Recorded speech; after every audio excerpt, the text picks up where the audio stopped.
Magandang hapon mga bata. Ako nga pala si Jasmine M. Baez, ang inyong guro sa Araling Palipunan 9, Economics, Grade 9.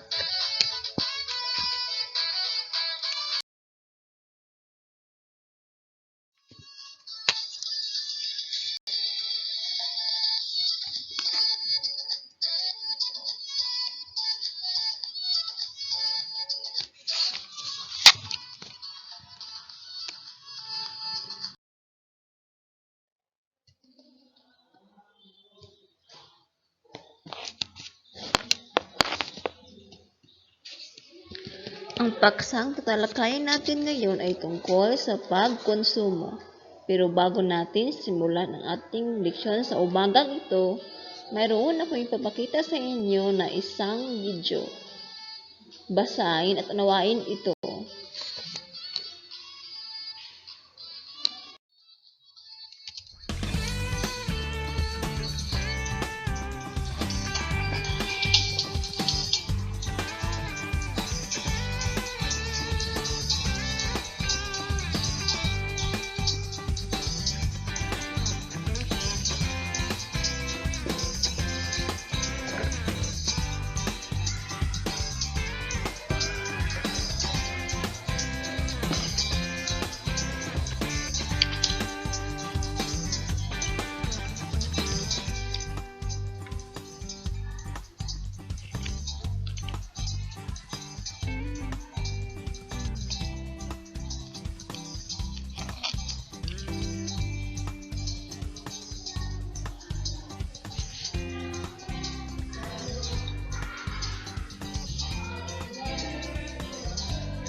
Para mas maintindihan sa lahat, ano nga ba ang kahulugan ng pagkonsumo?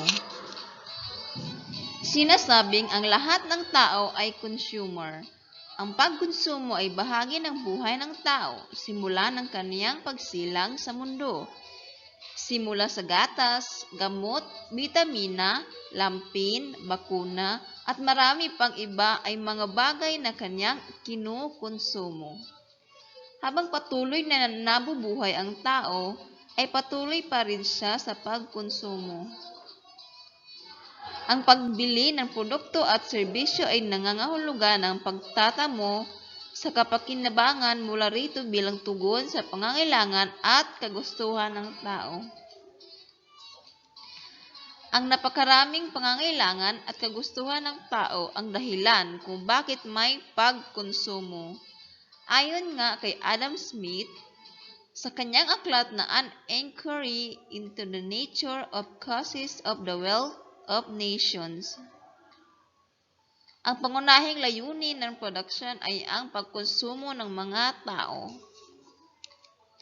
Tutungo naman tayo sa mga salik na nakakaapekto sa pagkonsumo.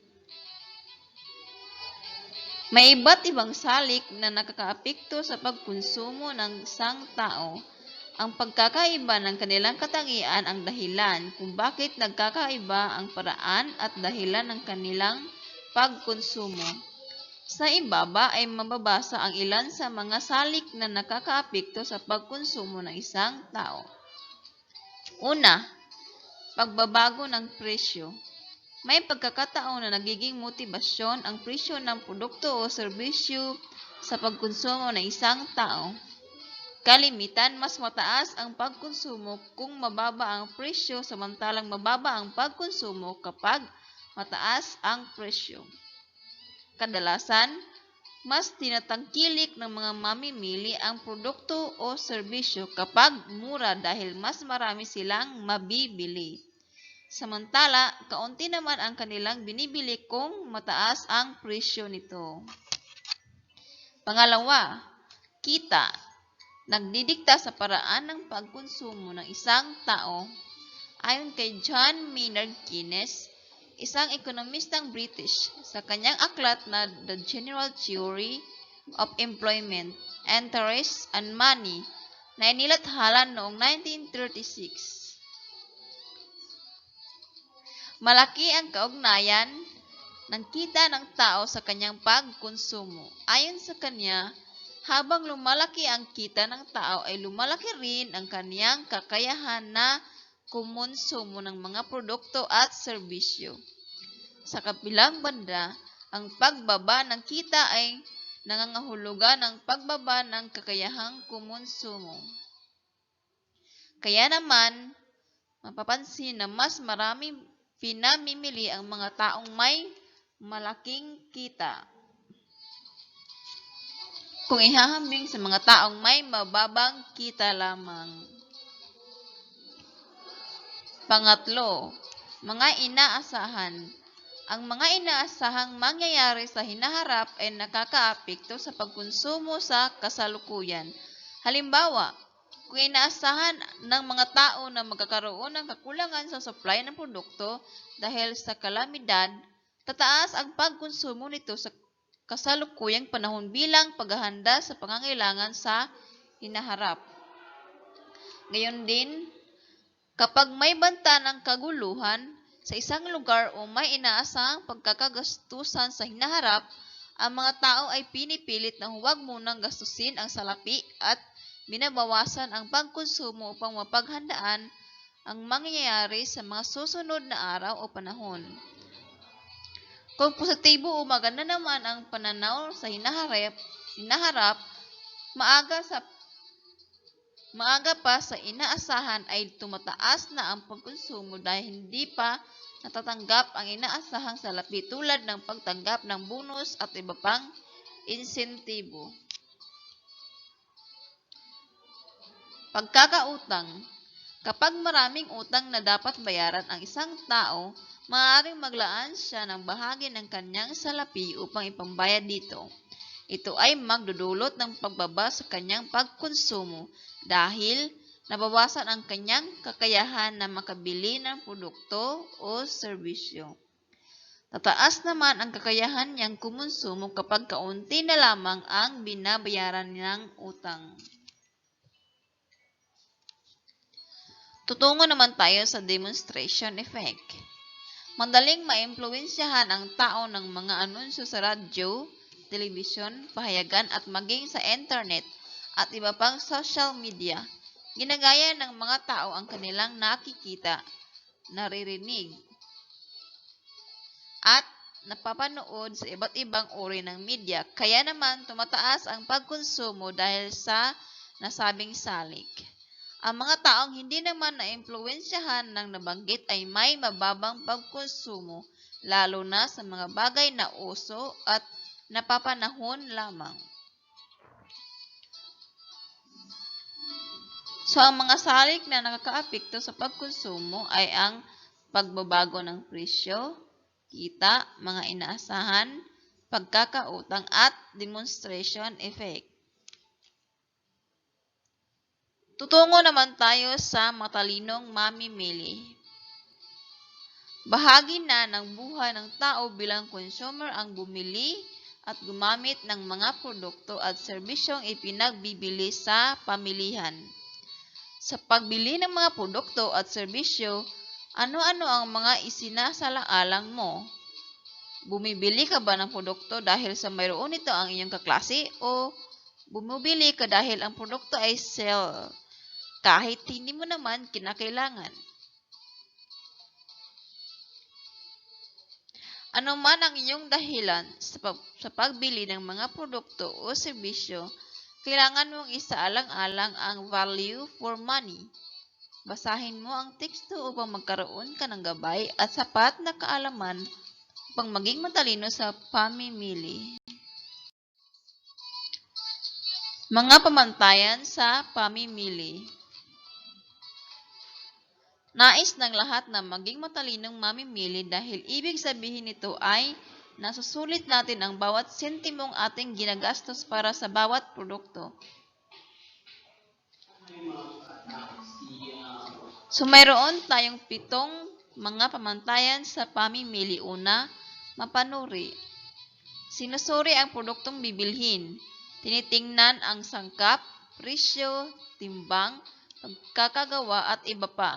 Kung may pagkakataon pa, inahambing ang mga produkto sa isa't isa upang makapagdesisyon ng mas mabuti at mapili ang produktong sulit sa ibabayad. Pangalawa, may alternatibo o pamalit.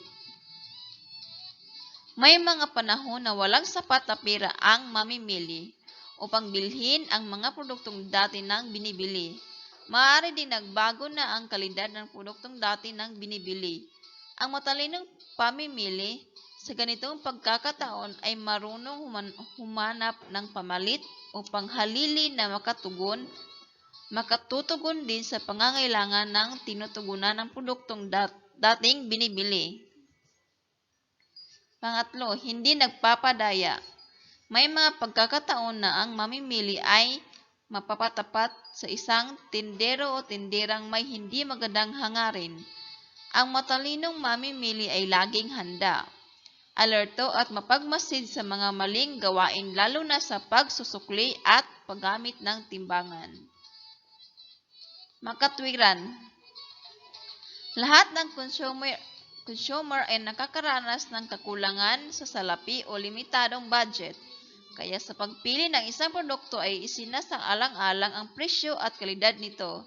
Isinasaisip din ang kanilang kasiyahan na matatamo sa pagbilin at paggamit ng produkto, pati na rin kung gaano katindi ang pangangailangan dito. Makatwiran ang pag-consumer kapag inuuna ang mga bagay na mahalaga kumpara sa mga luho lamang. So yun ay tinatawag nating makatwiran. Tungo naman tayo sa sumusunod na budget. Ang sumusunod sa budget, ito ay kaugnayan ng pagiging makatwiran ng matalinong consumer.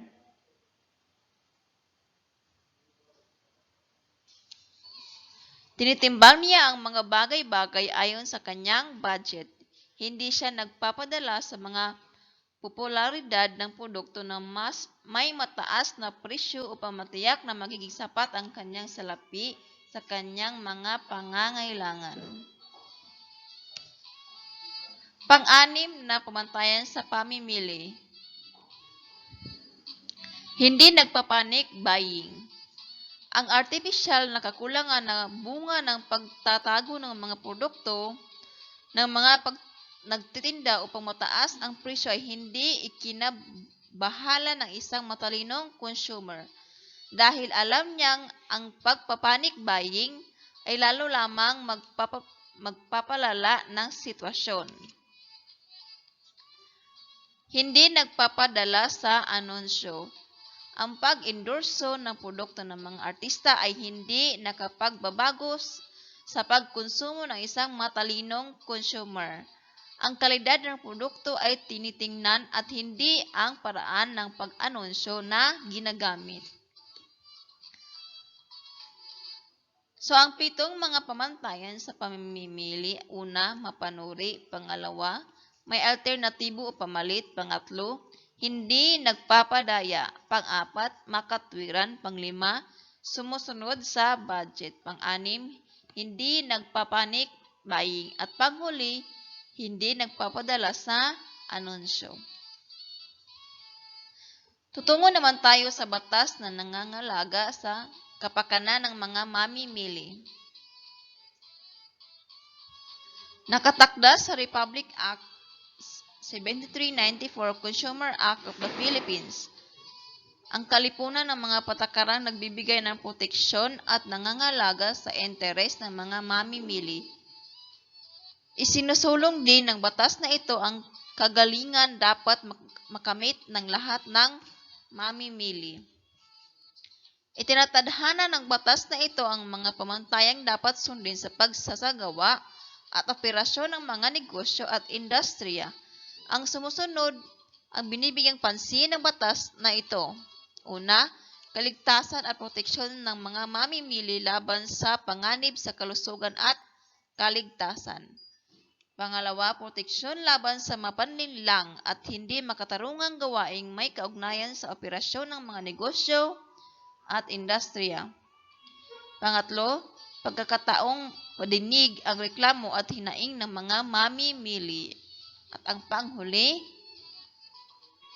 representasyon ng kinatawan ng mga samahan ng mamimili sa pagbalangkas at pagbuo ng mga patakarang pangkabuhayan at panlipunan.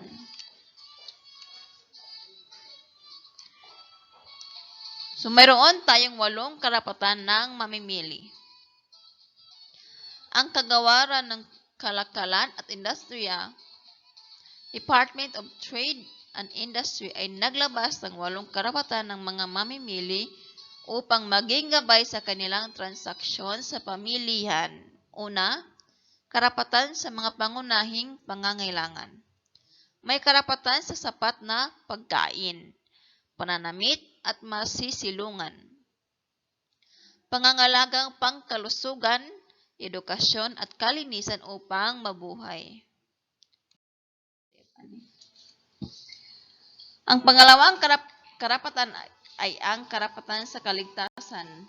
May karapatang bigyan ng katiyakang ligtas at mapangalagaan sa laban sa pangangalakal ng mga panindang makakasama o mapanganib sa inyong kalusugan. Ang pangatlong karapatan ay karapatan sa patalastasan. May karapatang mapangalagaan laban sa mapaninlang, madaya at mapanligaw na patalastas, mga etiketa at iba pang hindi wasto at hindi matapat na gawain. Ito ay kailangang malaman ng mga mamimili upang maiwasan ang pagsasamantala ng ibang tao. Karapatang pumili. Ang karapatang pumili ng iba't ibang produkto at paglilingkod sa halagang kaya mo.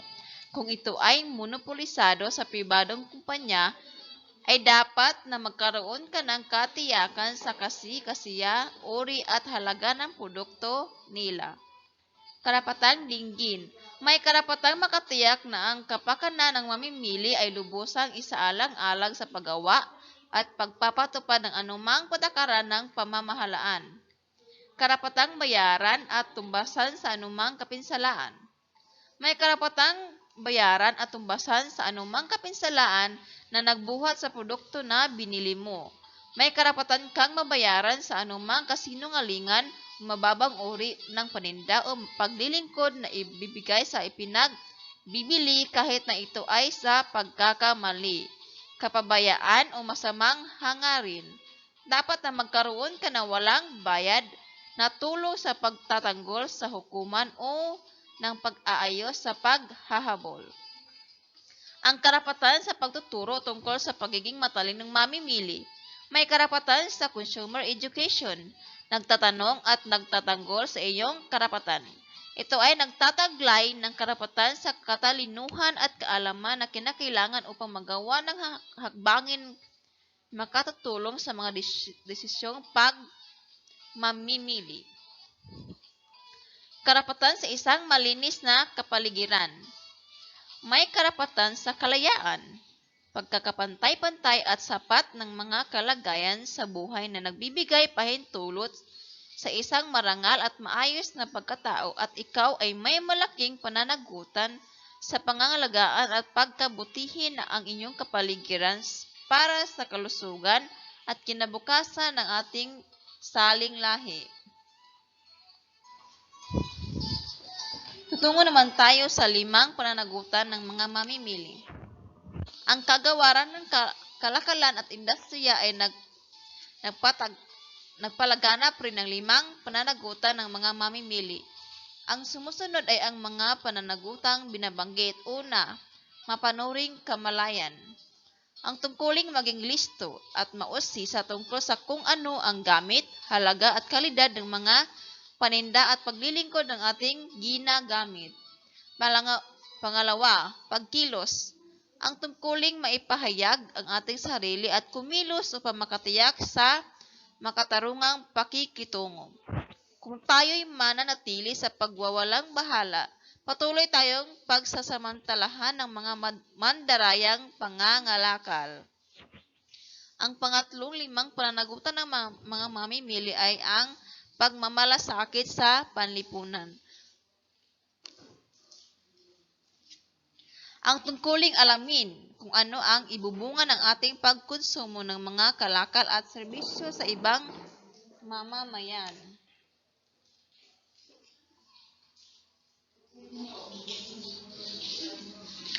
Lalong-lalo na ang pagkat ng maliliit o walang kapangyarihan, maging ito ay sa lokal, pambansa o pandaigdig na komunidad. Ang pang-apat ay ang kamalayan sa kapaligiran. Ang tungkuling mabatid ang kahinatnan ng ating kapaligiran bunga na hindi wastong pagkonsumo. Kailangang pangangailangan natin ang ating likas na kayamanan para sa ating kinabukasan. Pagkakaisa. Ang tungkuling magtatag ng samahang mamimili upang magkaroon ng lakas at kapangyarihang maitaguyod at mapangalagaan ang ating kapakanan. Tutungo naman tayo sa Consumer Protection Agencies. Ang sumusunod ay ang mga ahensya ng pamahalaan na tumutulong upang maisulong ang kapakanan ng mga mamimili. VFAD or Bureau of Food and Drugs. Hinggil sa hinahaluan, pinagbabawal, maling etiketa ng gamot, pagkain, pabango at make-up. Ito ay BFAD.